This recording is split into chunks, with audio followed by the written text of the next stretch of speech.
Eh bien, bonjour et bienvenue dans ce nouveau podcast, nouveau format. On part sur un objectif de la voie de l'habitat et on commence tout de suite avec une super visite de maison qu'on a pu faire chez Fabrice et Lisa, qui a été aussi accompagnée en termes de construction par Dirk. Et donc, un grand merci d'accueillir cette interview pour pouvoir parler du sujet, rentrer de façon un peu écliptique. On va essayer de découvrir le format ensemble à travers l'échange, les questionnements qui vous ont amené à vouloir définir le lieu, les matériaux, et puis le retour d'expérience aussi, des 40 ans d'expérience dans la construction écologique avec Dirk.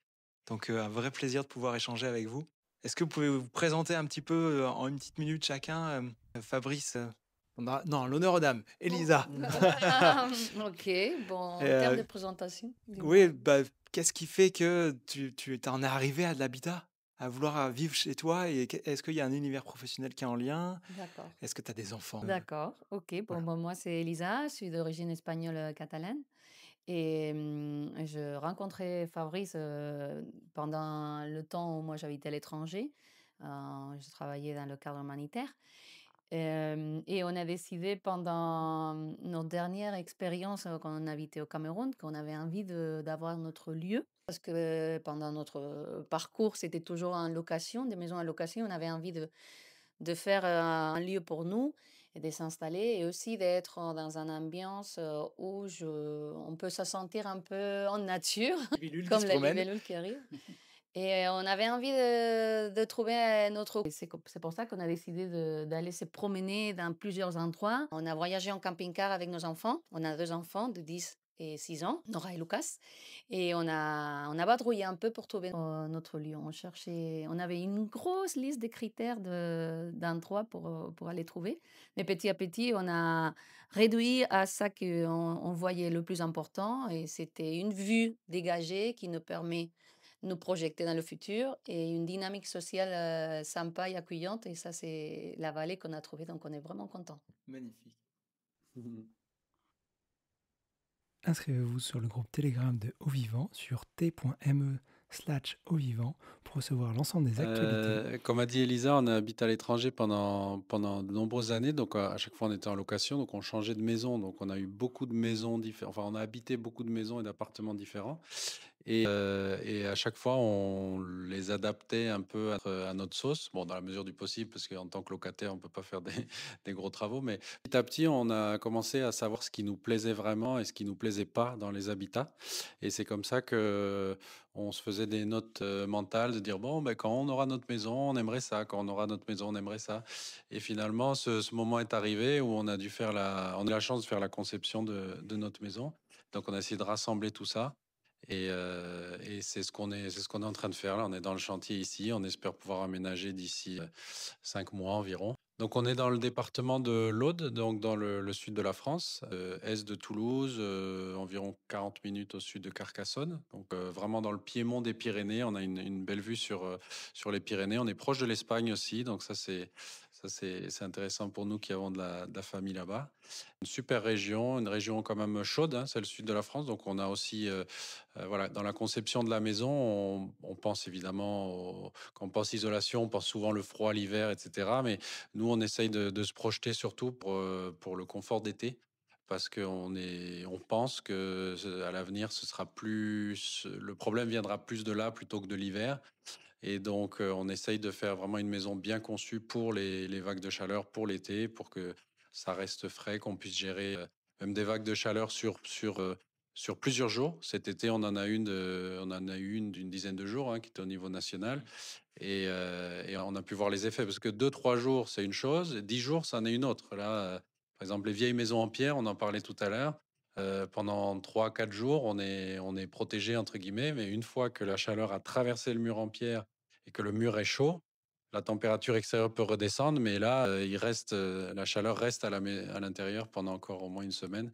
Donc, tout ce genre de petites choses qui finalement sont quand même très importantes, c'est ça qu'on essaie de prendre en compte pour la conception de notre maison.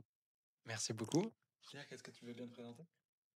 Euh, alors moi, c'est Dirk Eberhard. Je suis d'origine allemande. J'habite maintenant depuis 32 ans dans cette vallée dans l'Aude. tout proche d'ici. Moi, ça a commencé très tôt. J'étais sensibilisé déjà à l'école à 16 ans sur le changement climatique et les dangers qu'on court. Et très tôt, je me suis orienté vers la construction écologique. D'abord plutôt au niveau menuisier et charpentier.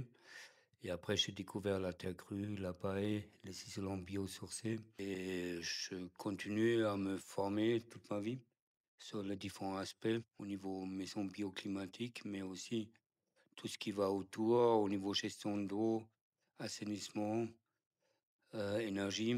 Du coup, c'est vraiment quelque chose qui me passionne beaucoup. J'ai découvert il y a maintenant 20 ans la formation professionnelle et j'ai vu que c'est vraiment la chose le plus important, former le professionnel et les autoconstructeurs pour faire des ouvrages de qualité.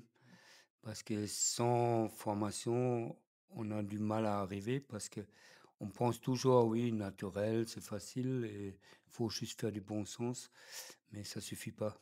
Il faut vraiment des compétences diverses, surtout sur la physique du bâtiment et connaître un peu les différentes filières des matériaux pour faire un bon choix de matériaux et de modes constructifs.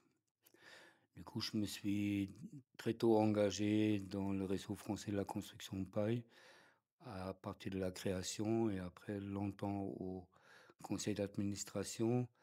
Pareil pour la terre crue avec l'association nationale Aster, où j'ai beaucoup participé, où je suis toujours actif côté formation pour faire les relations entre les filières de matériaux et la formation professionnelle. Ouais. Du coup, au niveau formation, c'est la fédération Éco-Construire, qui est une fédération nationale qui rassemble aujourd'hui 15 ou 16 organismes de formation sur tout le territoire dédiés à la formation professionnelle en éco-construction.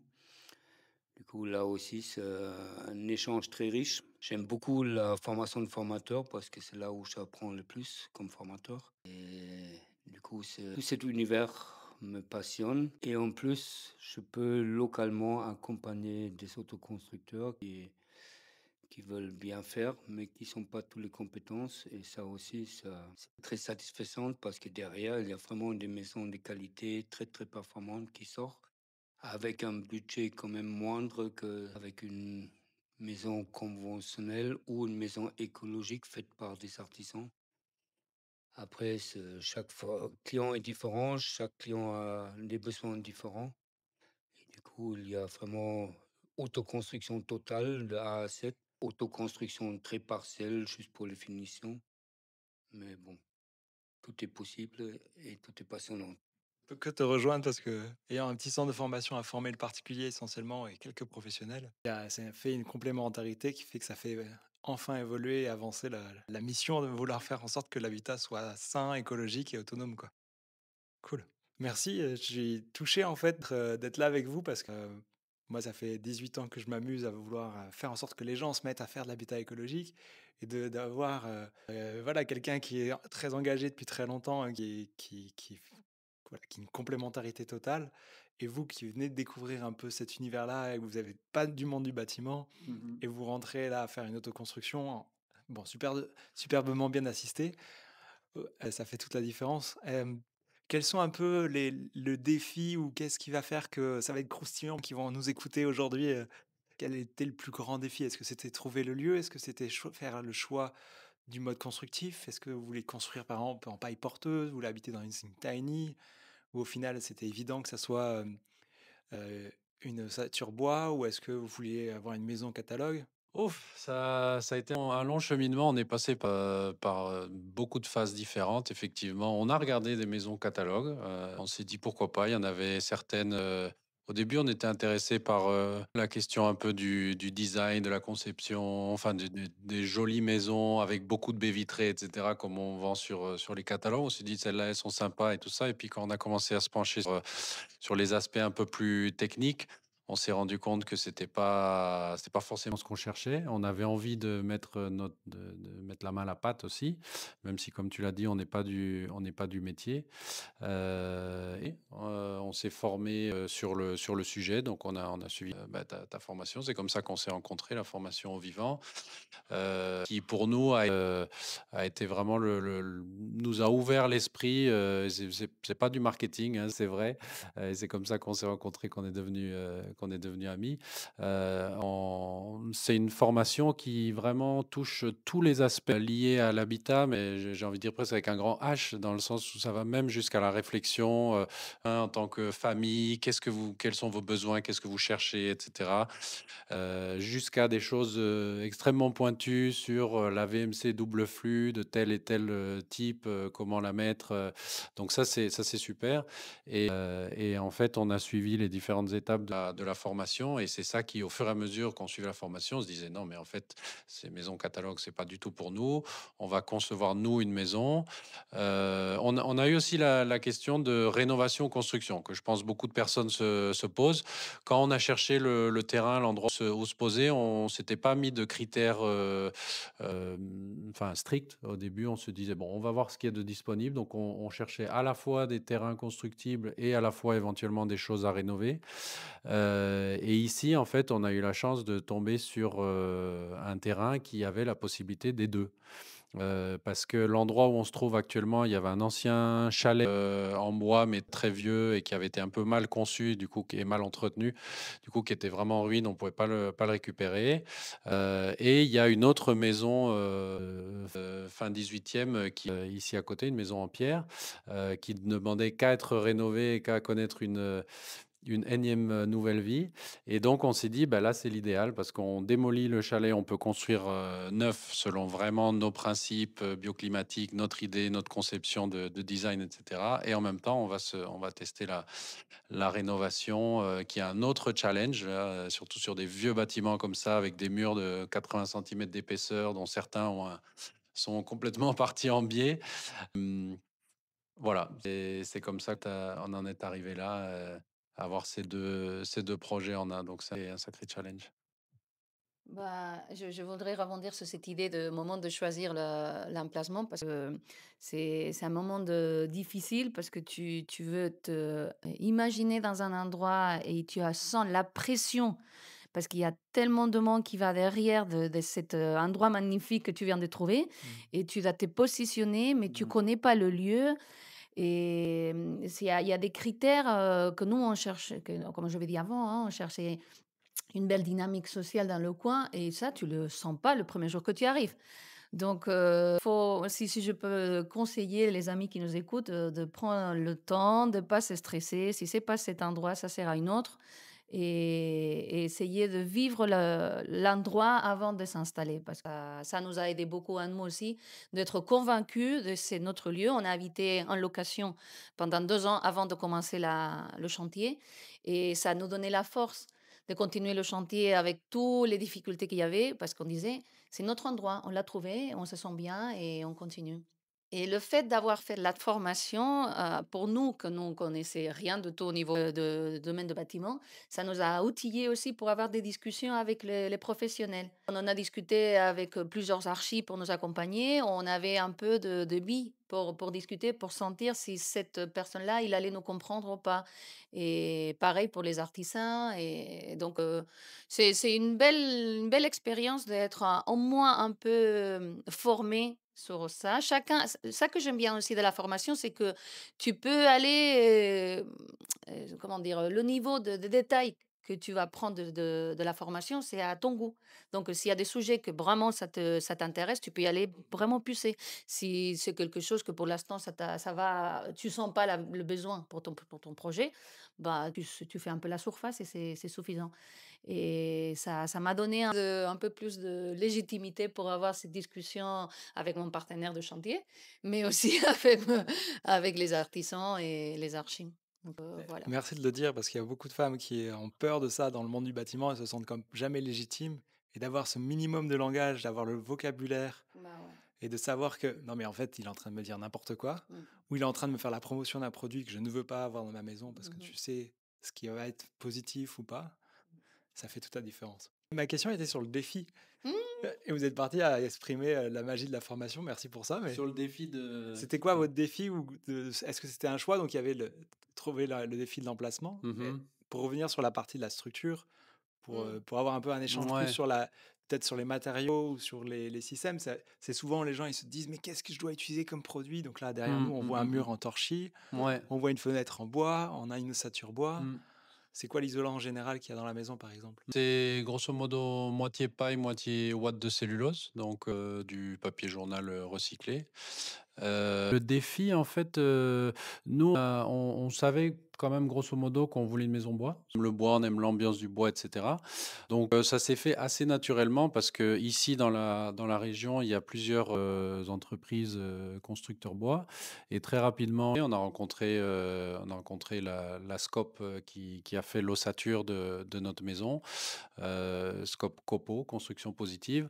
On a eu un très très bon contact et en fait, tout de suite, dès les premiers rendez-vous, on s'est mis à rêver parce qu'évidemment, on a vu des photos, des images de chantier, etc. On s'est dit, ça c'est intéressant, on peut faire notre conception et puis ils peuvent nous le faire, quoi. Parce qu'on savait que l'ossature et les fondations et la charpente, ça, on voulait faire, on était prêt à se lancer dans le défi, mais quand même avec certaines limites. Et puis bon, il y a des questions d'assurance, etc. Donc ça, on voulait être tranquille. Donc les fondations, c'est le système Technopieux. Donc c'est des vis qui sont des vis en acier qui sont enterrées chez nous. C'est en moyenne à 4,50 m, 5 mètres de profondeur. Il y a 37 pieux sous la maison. Ça, on a fait faire par l'entreprise. Et ensuite, toute la dalle, l'ossature et la charpente a été faite par la SCOP. La Et la couverture, ouais, couverture. charpente et couverture. Et donc, voilà. Et ça a déjà été un gros challenge de concevoir notre maison parce que très vite, la SCOP a commencé à nous poser beaucoup de questions et on n'avait pas forcément toutes les réponses. Et ça a été, je pense, un des gros challenges et qu'on a encore, quoique moins, parce qu'on avance quand même beaucoup dans le chantier. C'était de. Mais par exemple, nous demander, bon, qu'est-ce que vous avez prévu comme finition au sol? Et on avait à peine acheté le terrain. Donc, c'était des choses vraiment où les hauteurs de porte et on se disait: «Mais pourquoi est-ce qu'on a besoin de choisir ça maintenant? On n'a aucune idée». Ils disaient: «Oui, parce que ça a une influence sur, la hauteur des ouvertures pour le menuiserie, ça a une influence sur ci, sur ça». Et donc, d'un coup, on s'est mis à aller voir des finitions de parquet, de sol, et cetera, alors qu'on avait un terrain vierge. Donc ça, c'est assez bizarre et il y a des fois comme ça, on est sous pression, doit prendre une décision, qui peut avoir des répercussions parce qu'on a pris certaines décisions, donc on a avancé et puis, au fur et à mesure de la construction, on s'est dit: «Tiens, mais en fait, on aimerait plutôt partir sur ça». Et là, on dit: «Ah oui, mais là, ça va être compliqué ou alors il faut qu'on change ci et ça». Donc je dirais que pour moi, ça a été un des gros challenges de se projeter dès le début. S'il y a des gens qui ont une idée très claire de ce qu'ils veulent dès le début, tant mieux. Mais si on tâtonne un peu et on se dit: «On va voir au fur et à mesure», c'est possible, mais il faut être prêt à parfois faire un petit peu marche arrière pour Mmh. pouvoir repartir de nouveau. C'est quelque chose qui arrive souvent, ça. Et les gens, souvent, ils se disent non, non, moi, j'ai pas besoin de me former, j'ai pas besoin d'avoir 30 d'informations, je vais aller tout de suite voir le constructeur. Et quand ils réalisent que le constructeur, il pose des questions super spécifiques, enfin, mais j'en sais rien, j'en sais rien, j'en sais rien. Et en fait, quand on va voir le constructeur, c'est parce qu'on a déjà réussi à répondre à au moins 10 ou 20% des questions. Mmh. Mmh. On peut pas répondre à 100% parce qu'évidemment, on n'a qu'un terrain, on peut pas s'imaginer tant de choses. Mais en fait, il y a un processus où il faut vraiment rentrer rapidement dans un processus d'action. Mais avant l'action, il y a la planification. Et avant la planification, il y a le rêve. Mmh. Et vous avez pris le temps de rêver en voyageant, en cherchant des lieux, etc. Donc Mais c'est top. aussi, on a la chance d'avoir travaillé avec la SCOP parce qu'ils sont flexibles à ça et ils ont aussi au cœur de l'autoconstruction. C'est pour ça qu'on remercie aussi Dirk qui nous accompagne parce que, comme disait Fabrice, on prend des décisions, mais on ne doit pas avoir peur à les changer. Et ça, c'est un des défis. La frustration que tu avances, mais en fait, tu recules en même temps et tu sens que ton projet, il va prendre des années.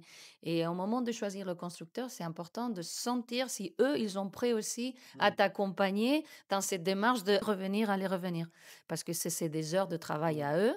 Et à chaque fois que nous, on décide d'un changement, il faut que eux, ils nous accompagnent aussi. Donc ça, c'est un autre défi de prendre le temps de trouver un constructeur en archi qui va avec toi dans cette démarche de te reposer des questions, la même question plusieurs fois pendant le processus. Pour donner un exemple concret de ce dont parle Elisa, sur le terrain ici, il y a une ancienne citerne d'eau de pluie, en béton qui était enterrée, sous le ou juste à côté de l'ancien chalet et donc quand on a rasé le chalet, il nous restait cette citerne qui est quand même assez grande sur le terrain et on se dit: «Bon, qu'est-ce qu'on fait avec ça? Il y aura la maison dessus, qu'est-ce qu'on en fait?» et cetera et on a hésité, on savait pas trop et puis on s'est dit: «On va peut-être essayer de faire une cave, de l'utiliser pour faire une cave». Mais pour faire une cave, étant donné que la citerne, elle est enterrée, on peut pas la bouger, donc c'est la maison autour qu'on doit positionner bien pour que l'entrée de la cave ne tombe pas au milieu du salon. Donc tout ça, ça a été des réflexions et pendant ce temps, la SCOP, ils avançaient sur, la conception, l'ossature et cetera et à un moment, on les a appelés, on a dit: «Bon, on a une petite cave là, on voudrait, faire une ouverture là, est-ce que vous pouvez changer?»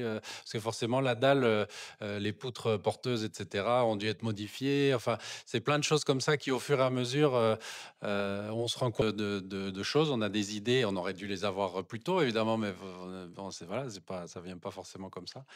Et donc, finalement, avec des allers-retours, des discussions, des modifications et de la bonne volonté de partout, eh ben, on a réussi à modifier le plancher de telle sorte à ce qu'on puisse faire une trémie juste au bon endroit pour pouvoir accéder à la cave et changer la structure de la dalle. Et finalement, voilà, on a réussi à l'avoir et on a donc une cave dans cette nouvelle maison à Saturbois. Mais là, toute cette souplesse que vous parlez avec les artisans, la coopérative, c'est quelque chose qui est quand même relativement rare. D'habitude, vous donnez la mission et ils s'occupent de tout de A à Z et vous avez la réception de la maison. Toi, dire qu'il a un peu été à l'initiative de la création de cette coopérative, est-ce que tu pourrais nous en parler un peu? Alors, dès le départ, on avait ce concept d'être constructeur de maisons individuelles.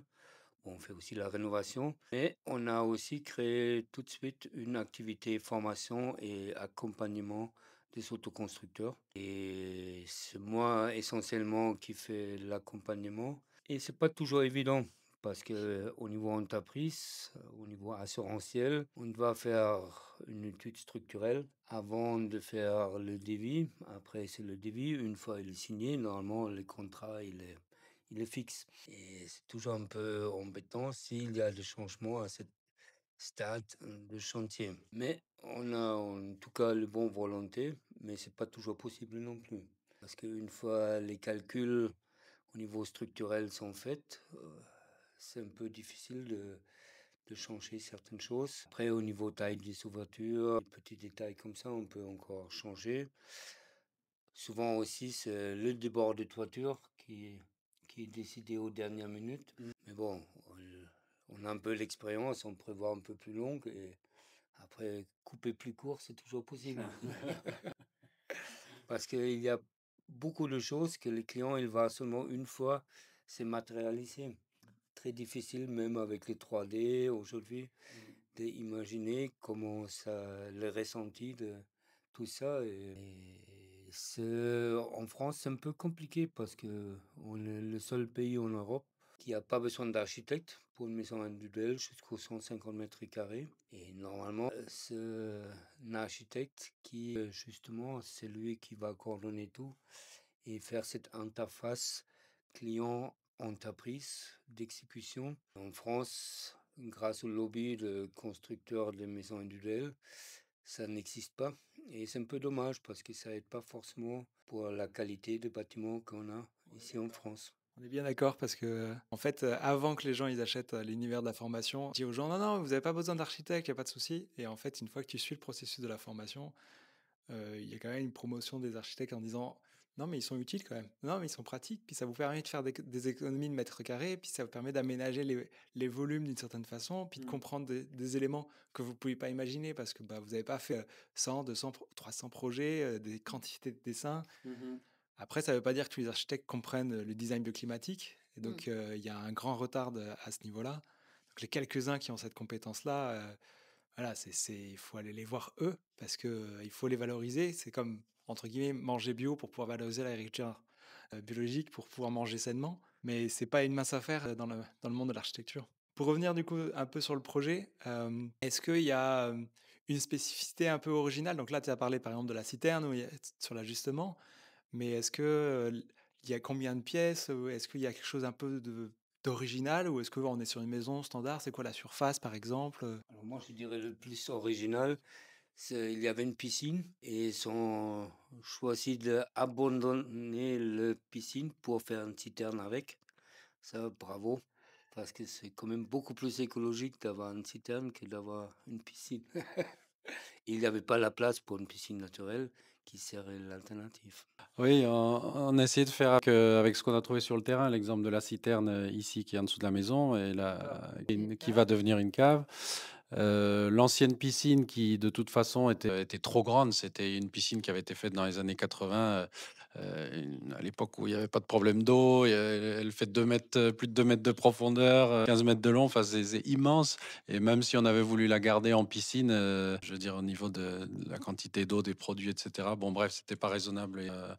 Voilà, donc ça, c'était chouette aussi de pouvoir concevoir. On a conçu la maison, mais on a conçu aussi, on essaye de concevoir tout l'écosystème qui va autour. Donc, récupération de l'eau de pluie de toute la toiture, avec les difficultés liées au fait que la piscine soit plus haute que la maison. Donc, le pan nord de la maison, on va tout juste le récupérer par gravité. Donc, ça, c'est parfait dans la piscine, ça va tomber directement. Par contre, le pan sud, on est obligé de mettre une citerne intermédiaire avec une pompe de relevage et un tuyau qui est prévu pour remonter. Et le bâtiment d'à côté dont je parlais, qu'on est en train de rénover, le bâtiment en pierre, là aussi, il y a une grande toiture, donc on va aussi récupérer l'eau. Et tout ça, c'est vrai qu'on a eu le temps de bien y penser parce que pour plusieurs raisons, ça a mis beaucoup de temps pour qu'on puisse acheter le terrain. Au niveau des papiers, une succession, etc., c'était compliqué. Puis il y a eu le permis et tout ça. Donc, grosso modo, on a eu presque 2 ans en connaissant le terrain, en sachant que normalement on allait pouvoir devenir propriétaire et construire. Donc on a eu 2 ans pour penser, repenser, imaginer si on faisait ça. Et donc quand on a vraiment commencé, on avait quand même tourné le sujet dans tous les sens et on avait déjà réfléchi à tout ça. Donc, système de récupération d'eau de pluie, système différencié eau grise, eau vanne pour pouvoir récupérer les eaux grises et les traiter, pour essayer d'utiliser l'eau plusieurs fois, notamment ensuite pour l'irrigation. Donc, l'eau de pluie sera utilisée plusieurs fois. Enfin voilà, c'est toutes des petites choses auxquelles on a essayé de penser et heureusement ça pour le coup, heureusement qu'on l'a bien pensé avant de commencer la construction parce qu'il y a beaucoup de choses qui ont été faites au moment où on a fait le terrassement. Enterrer tous les tuyaux, tous les réseaux, d'imaginer que l'eau, peut-être on aurait besoin d'un point d'eau à tel endroit ou que le système de relevage, etc. Donc ça nous a permis de faire tout ça parce que maintenant la maison est dessus, donc on pourrait plus le faire en enterré. Oui, avec les enfants dans les mains, entre les mains, oui. Je rajoute aussi que pour la maison, la particularité aussi que je trouve, c'est un projet assez collaboratif.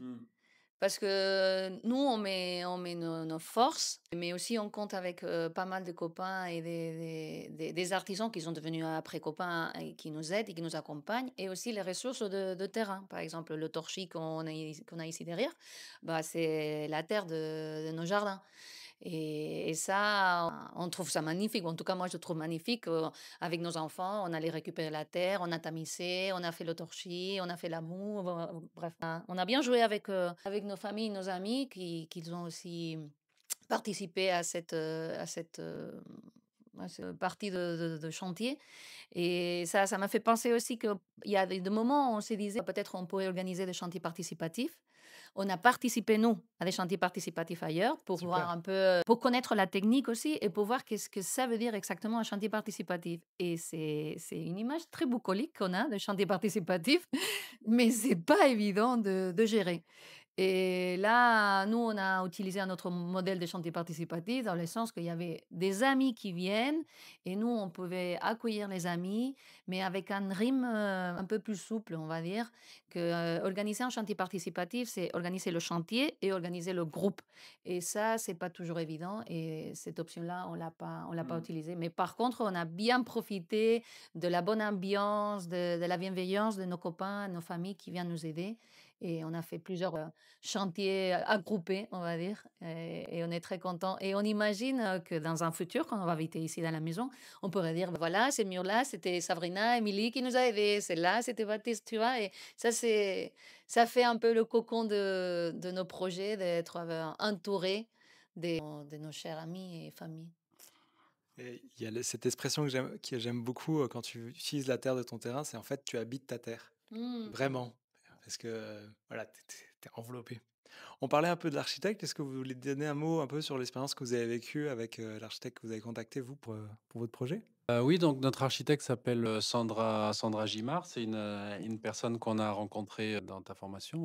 Elle intervient dans la formation et en fait, tout de suite, on a adhéré à son approche parce que elle est vraiment super dans le sens où elle part de. Ça paraît évident, hein, mais c'est vraiment pas toujours le cas. Elle part de la personne, de l'humain, de la famille, du foyer, et petit à petit, elle construit l'habitat autour de ça et autour du mode de vie. On a été voir pas mal d'architectes différents.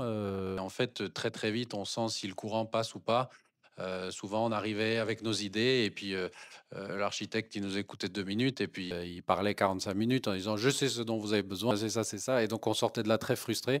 Et avec Sandra, c'était tout à fait l'inverse où elle nous écoutait, elle nous posait des questions, elle nous envoyait des questionnaires hyper détaillés. On parlait d'un exemple. Est-ce que vous faites vos courses une fois par jour, une fois par semaine ou une fois par mois? Ça paraît anodin comme ça, mais ça permet de voir le mode de fonctionnement de la personne, de la famille et d'adapter la maison en fonction de ça. Et donc, on s'est un peu cassé la tête pour répondre à tout ça parce qu'on n'a pas forcément d'habitude sur tout. Enfin, on se dit, bon, mais ça, si on part dans un sens, ça va plutôt nous donner une maison comme ça ou comme ça. Donc, c'était parfois compliqué, mais voilà, on est très content du résultat. On n'y habite pas encore dans la maison, hein. Comme je disais, on devrait emménager d'ici quelques mois. Si vous voulez voir la visite de la maison en travaux, vous pouvez la voir sur la chaîne Au Vivant, où vous verrez bien qu'on est encore en mode. Enfin, il n'y a pas de cloison, quoi, encore. Il y a pas d'électricité non plus, ça arrive. Mais voilà, donc ça, c'était l'expérience et ce qui a été magique et c'était vraiment là, pour le coup, la graine qui a commencé à sortir de terre, c'est quand Sandra est venue ici, parce qu'on a la chance d'habiter en location dans le petit hameau où on construit. Donc elle est venue ici quelques jours s'imprégner du lieu, nous rencontrer, et connaître la famille et cetera. Et là, on était tous autour de la table avec elle et elle dessinait, elle faisait le croquis et là, la maison est née, en fait, sur le papier grâce à ça. C'était un moment magique et puis on adaptait, on disait: «Non, mais si on essayait comme ça», donc on a passé 2 jours intenses là-dessus et le projet était né. Donc ça, c'est vraiment un super moment. Assez unique hein, dans l'univers des architectes. J'en connais pas beaucoup qui font ça. Mm. Enfin, j'en connais pas d'autres, en fait. Là. À part les copains architectes qui font ça pour les amis. Ça, c'est comme si elle avait officialisé un peu le processus, un peu amical, dans son processus professionnel. C'est ça. Tout à fait. On était bien gâtés grâce à Sandra. On la remercie pour ça aussi. Est-ce que dire que tu voudrais ajouter quelque chose par rapport à la maison ou ce qui te semble important dans le monde de l'habitat? Est-ce que tu as rien, un message à passer ou toi, quelque chose qui te semble important pour toi? Oui, peut-être côté énergie et photovoltaïque, qui pour moi, ça a changé un peu dans les derniers 2 ans parce qu'aujourd'hui, au niveau prix, on a vraiment la possibilité d'être en autonomie. Et j'ai vécu déjà il y a 30 ans en autonomie photovoltaïque dans une petite cabane isolée. C'est vraiment là où je me rendu compte des économies d'énergie qu'on peut faire parce que dès qu'on est en autonomie, on doit faire attention de ne pas vider les batteries On doit vivre avec le soleil. et on s'adapte au niveau consommation au soleil. Et ici aussi, dans la maison, c'est un projet en autonomie au niveau photovoltaïque avec des batteries. Et j'aime bien cette idée d'être indépendant. Je ne suis pas sûr si ça fait vraiment du sens à long terme parce que dans l'idéal, c'est quand même un effort collectif. Tout le monde contribue et on partage. Mais personnellement, actuellement, ça me plaît bien, cette idée d'autonomie aussi. Parce que bon, on ne sait pas où on va. Du coup, ça a aussi des suites pour tout ce qui est chauffe-eau, parce que dès qu'on est en autonomie avec des batteries, on a régulièrement beaucoup trop d'électricité qui arrive. Du coup, il se pose aussi la question comment on chauffe l'eau. Hmm. Ici, si j'ai bien compris, il va y avoir une chauffe-eau électrique et une chauffe-eau thermique avec des panneaux solaires thermiques. Ouais. Alors ça, Du c'est encore coup, quelque chose à... là aussi, justement, une des il discussions à faut voir.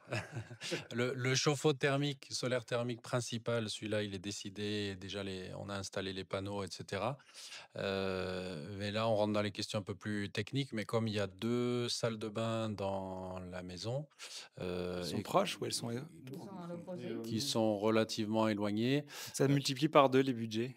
et on veut surtout, ce qui nous tient à cœur et ce qui nous préoccupe, c'est l'eau surtout.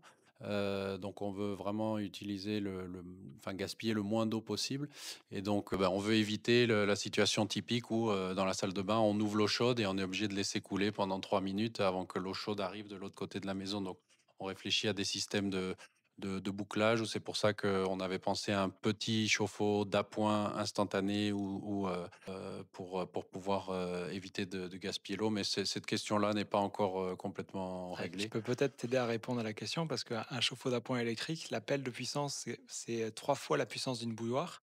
Une bouilloire, souvent, on est à 1000-1200 watts de Mhm. puissance. Et là, pour chauffer instantanément de l'eau qui circule, qui n'est Mm. pas à l'intérieur d'une bouilloire qui bouge pas, il faut mettre beaucoup plus de puissance. Il faut Mm. mettre 2-3 kilos de puissance. Et donc, ça fait un appel, une demande de puissance qui est prélevée dans les batteries, Mhm. qui est très élevée. Si on prend une voiture électrique, par exemple, quand on accélère à fond Mm. pour passer du 0 à 100 km/h en quelques secondes, eh bien, c'est là, il y a un gros appel de puissance, mais la quantité de batterie qu'il y a dans une voiture est très Mhm. conséquente. Donc, ça se régule et c'est OK. Dans une maison, on n'en met pas autant et pas aussi puissant. Mm. Donc, faut voir. Après, la notion de bouclage, on a tendance à chauffer l'eau longtemps par Mm. rapport aux usages et vous êtes que 4, 2 enfants, 2 adultes. Ça peut être trop. Alors, on Ouais. met un système de bouclage plutôt quand on est dans du collectif, quand il y a beaucoup d'habitations ensemble. Donc, après, ça peut être intéressant d'avoir peut-être un petit ballon de 20, 30, 50 Mm. litres, super bien isolé, où vous avez fait un petit stockage d'eau, ce qui fait que votre eau elle va être à 30, 40, 50 degrés. Mm. Il faut juste s'assurer de ne pas la boire au cas où pour la légionellose, même si ça se régule bien. C'est facile à chauffer quand même une fois par jour pour vraiment tuer tous Ouais. les défis, mais voilà. On part sur quelque chose comme ça, et ça me fait rebondir sur l'idée de dire, on essaye dans la mesure du possible de ne pas tout installer dès le début ou de ne pas tout acheter dès le début, mais de faire une maison évolutive. Donc typiquement sur le chauffe-eau, le choix a priori vers lequel on s'oriente, c'est un tuyau dans la zone chauffée et en plus très bien isolé et plus petit, d'eau chaude. On va essayer de vivre comme ça, certains mois ou années. On va voir ce que ça donne en termes d'ouverture de robinet jusqu'à ce que l'eau chaude arrive. Et si vraiment c'est nécessaire, alors on rajoutera un petit chauffe-eau. Voilà, c'est un peu l'idée. Peut-être qu'on va se rendre compte que c'est pas nécessaire.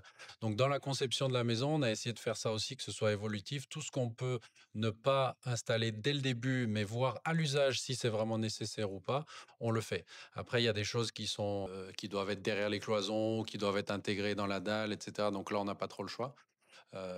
Mais voilà, si on peut, on fait ça. Et juste autre chose aussi, je voulais rebondir sur ce qu'a dit Dirk par rapport à l'autonomie énergétique. Avant d'arriver ici, on a fait le choix de voyager pendant un an en famille en camping-car, justement pour découvrir des lieux différents, savoir où on aimerait se poser, etc.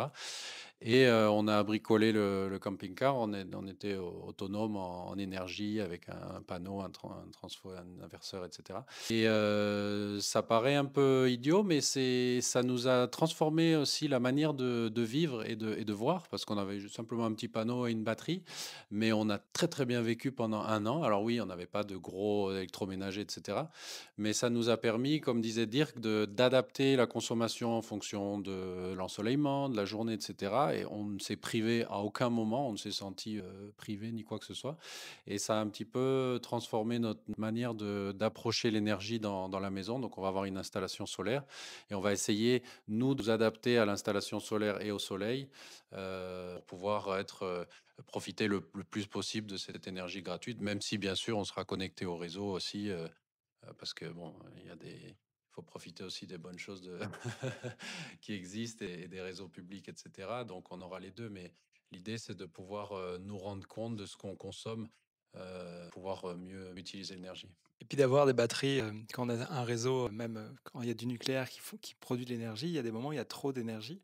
Et quand il n'y a pas beaucoup de soleil, bah, peut-être à un moment donné, on va réussir à avoir un processus qui va être un peu plus intelligent. Et EDF va pouvoir nous payer pour qu'ils puissent stocker un peu d'énergie dans nos batteries. Sur les jours où il fera pas beau, évidemment. Parce qu'il faut quand même avoir des batteries vides, prêtes à accueillir l'énergie solaire qui est gratuite. Tu voudrais réagir là-dessus, Dirk? Juste sur cette thématique qui est encore beaucoup plus intéressant si on fait le choix d'avoir une voiture électrique. Parce que du coup, aujourd'hui, on a de la technologie pour utiliser la voiture aussi comme batterie pour la maison. Ça va être un peu... La voiture électrique, de toute façon, l'Europe impose presque la voiture électrique dans les 5 ans à venir. Donc, je pense qu'on va forcément avoir à y venir, quoi. Même si aujourd'hui, en 2025, il y a un peu tout le monde qui essaie d'entretenir sa voiture pour pouvoir forcément en racheter une. Mais voilà, original. Est-ce que tu voudrais rajouter quelque chose, Elisa, par rapport à ce qui te semble important par rapport à la maison, l'aménagement Enfin, peut-être que j'ai une vision un peu étriquée, mais qu'est-ce qui, toi, est important pour toi dans cette maison? Bon, que c'est la nôtre, que c'est la nôtre et qu'on l'a fait nous-mêmes à notre façon et avec nos erreurs. Et qu'il faut assumer les erreurs parce que ça, c'est quelque chose que moi, je comprenais pas comment c'est possible qu'avec toutes ces années de construction d'habitat, on n'est pas parfait. Ben, je comprenais pas. Je me pose la même question depuis des Ben années. ouais, je disais, mais comment c'est possible qu'on ne sait pas de A à Z? Je ne dis pas moi, hein, je veux dire les experts. Comment c'est possible que c'est pas qu'il y a encore des erreurs et là, maintenant, je sais pourquoi. C'est parce que c'est un chemin qui finit jamais parce qu'il y a de nouveaux matériels ou de nouvelles façons de faire les choses.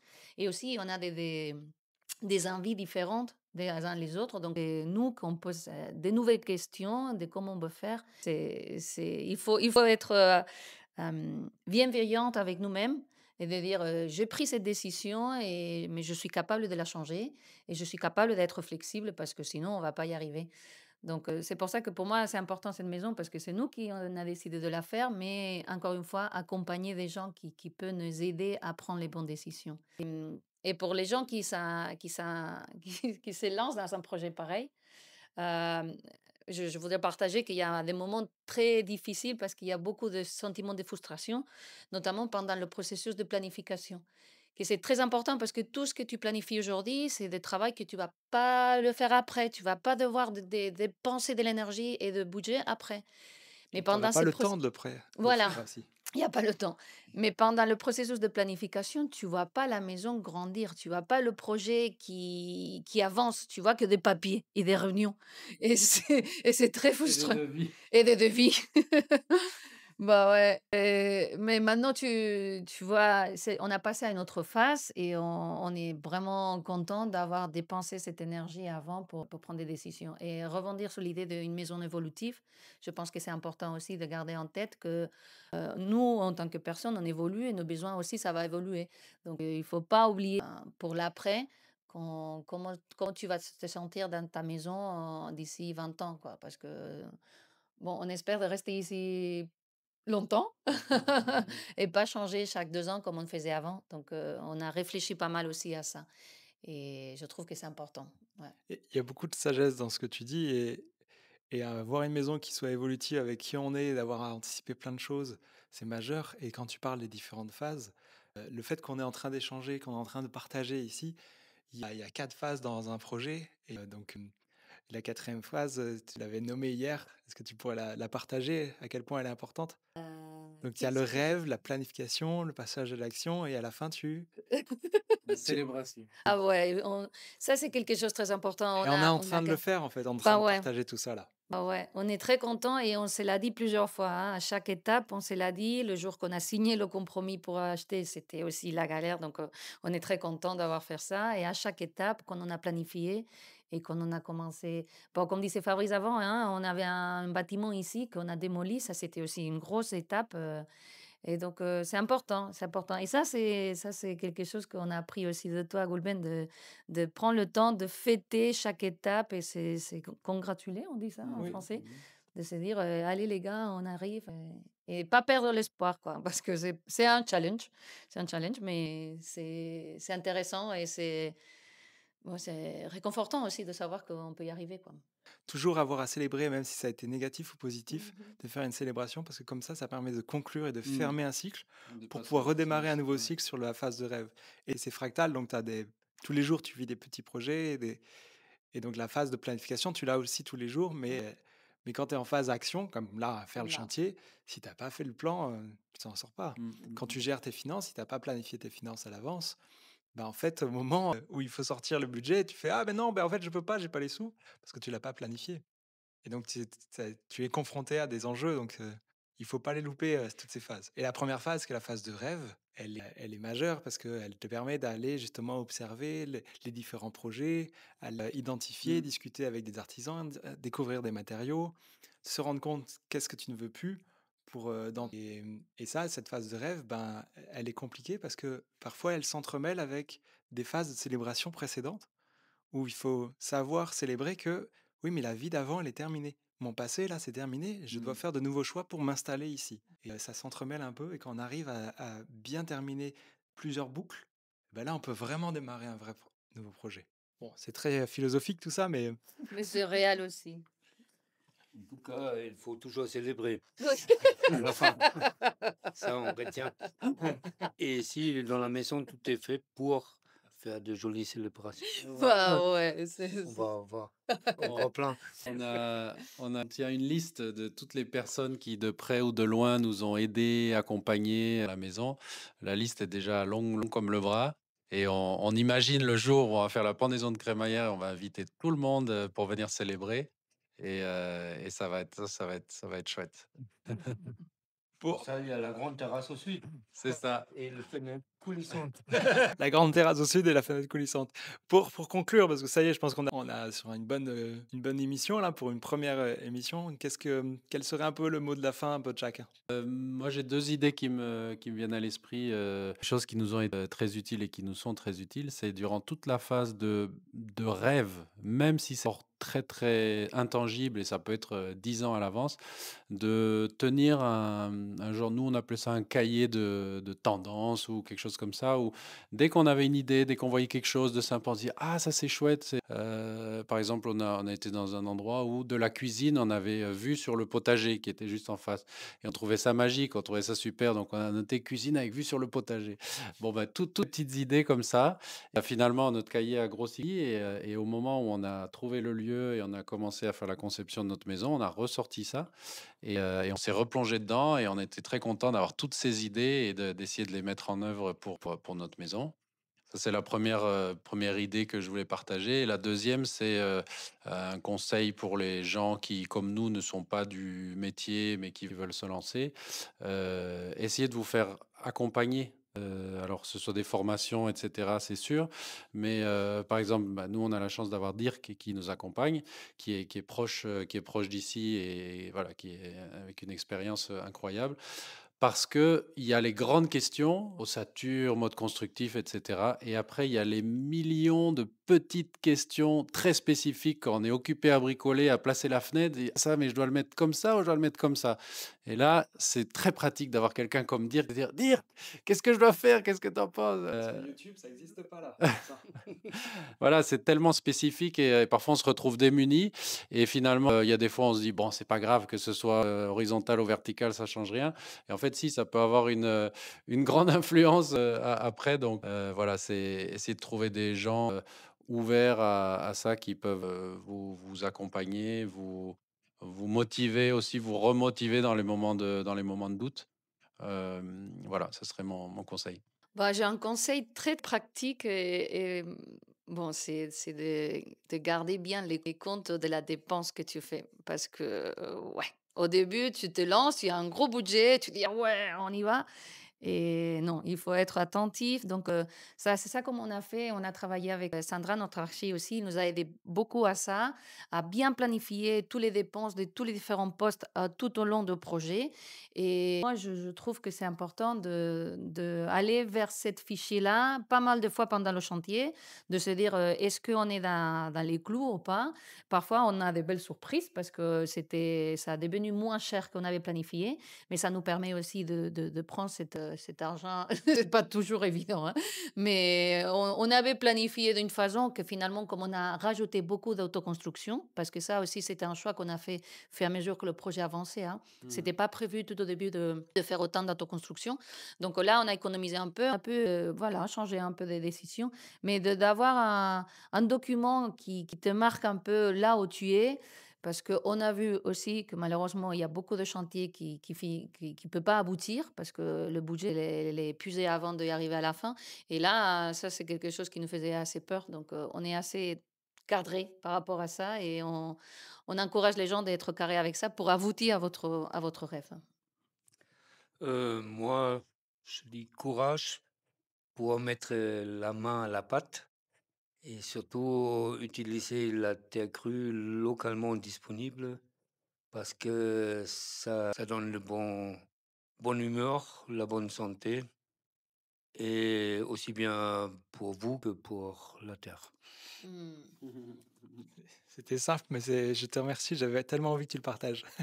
En tout cas, moi, je vous remercie d'avoir pu regarder cette vidéo jusqu'à maintenant. Si vous voulez en savoir plus, bah, écoutez, c'est un premier format, donc allez voir dans la description, elle va peut-être évoluer pour que vous puissiez peut-être trouver un premier pas pour pouvoir se dire, tiens, je vais pouvoir trouver une fiche avec un tableau qui va me permettre de gérer en début mon budget, comment phaser un peu les différentes phases pour passer du rêve au plan à l'action, et ensuite bah, célébrer. Vous pouvez déjà commencer dès aujourd'hui à célébrer en disant, tiens, j'ai appris quelque chose de nouveau, je peux célébrer ça pour pouvoir terminer et démarrer un nouveau projet et vous engager dedans. Et vous avez compris avec ce que vient de nous partager Dirk, aller chercher des professionnels qui se sont formés dans l'habitat écologique et qui savent utiliser les matériaux biosourcés pour que vous puissiez vivre sainement dans une maison qui ne va pas vous... Voilà. On sait que maintenant, on vit plus de 80% de notre temps dans un lieu de façon enfermée. Si on peut faire les bons choix à ce moment-là, c'est quand même cool. Franchement, un très grand merci à vous trois. J'ai passé un excellent moment. Merci à toi, Goulben. Et je pense que ce format assez ouvert comme ça, et avec la magie d'avoir aussi un de vos artisans qui soit présent aussi sur le podcast, bah, la voix de l'habitat, peut-être, dites-moi dans les commentaires si ça vous a plu, si vous voulez en voir d'autres, et quel est un peu le format qui pourrait être sympa. Moi, je compte continuer à interviewer d'autres étudiants qui ont suivi la formation, mais également des artisans ou des youtubeurs qui s'intéressent également à l'habitat, donc ça va évoluer. Bonne journée à vous, laissez un commentaire et un grand merci. Merci. À bientôt. Cool.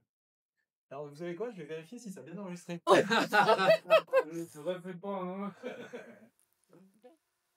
Merci d'avoir regardé cette visite avec nous. Si tu souhaites passer au niveau supérieur et que tu as envie d'avoir à réaliser ton projet de rêve, d'avoir à construire ou rénover ta maison, je t'invite à simplement écouter parce que j'ai quelque chose à te partager ici. Depuis plusieurs années, j'ai construit un programme unique qui t'apprend pas à pas à concevoir une maison bioclimatique, écologique et autonome. Tu vas pouvoir, sans avoir à défoncer, on va dire, tes finances, tu vas pouvoir apprendre à concevoir ton habitat selon ton climat, choisir les bons matériaux, gérer l'eau, le chauffage, la ventilation et pourquoi pas d'autres types d'éléments essentiels, voire même éviter d'installer une climatisation. Concernant l'autonomie, on va parler d'autonomie en eau, en énergie et d'autonomie alimentaire. Dans le bâtiment, on passe plus de 80% du temps dans son lieu de vie, donc je pense que c'est essentiel de ne pas oublier la santé dans le bâtiment. Et comme tu vas avoir peut-être avoir à gérer beaucoup d'étapes dans ton projet, je t'apprends également à gérer ton projet étape par étape. Dans cette formation, j'ai mis mes 20 ans d'expérience. Et pour aller encore plus loin, je me suis entouré de plusieurs dizaines d'experts qui sont véritablement reconnus dans leur domaine pour t'apporter le meilleur de l'information. Alors, ne perds plus des centaines d'heures à fouiller sur Internet, parce qu'on va trouver de tout, mais jamais rien n'est vraiment adapté à ton projet. Ici, tu vas gagner du temps, de la clarté, et surtout, tu vas pouvoir faire de réelles économies sans compromis sur la qualité. Ce programme s'adresse à toi si tu es un particulier qui souhaite clarifier ses idées, se lancer ou trouver simplement des réponses dès maintenant dans ses travaux, dans son projet qui est en cours. Ou tout simplement quelqu'un, peut-être toi, qui est en train de vouloir rêver d'un habitat qui soit complètement aligné avec tes valeurs.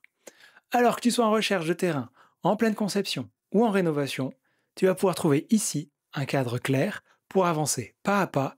Et la grande nouvelle, ouais, je viens de sortir la plus grosse mise à jour du programme depuis sa création, car vous êtes déjà plus de 1300 personnes à avoir rejoint l'aventure. Alors merci pour votre confiance. Pas besoin d'être technicien, eh oui, parce que je te prends par la main pour que, après les différentes étapes, et avec des études de cas réelles, des exemples concrets, je puisse t'aider à communiquer efficacement d'égal à égal avec les artisans, la mairie et pourquoi pas avec toi-même, parce que souvent, parfois à l'intérieur, c'est aussi un chantier. Alors, en rejoignant le programme dès aujourd'hui, tu obtiens un rendez-vous avec moi ou avec mon équipe dans lequel on va pouvoir réaliser un pré-diagnostic sur ton projet très spécifique et on va voir si on va bien pouvoir s'assurer de t'accompagner. Le lien se trouve dans la description ou dans un commentaire épinglé. Enfin bon, moi ce qui m'intéresse, c'est vraiment passer du temps avec toi, reconnaître ton projet, apprendre à te connaître et m'assurer de pouvoir te permettre d'avancer dans ton processus. Si tu veux reprendre les rênes de ton projet, apprendre à bâtir avec conscience et surtout vivre dans ton habitat qui soit vivant, alors je t'attends de l'autre côté. Merci d'avoir regardé jusqu'au bout cette vidéo et je te dis à très vite dans la formation.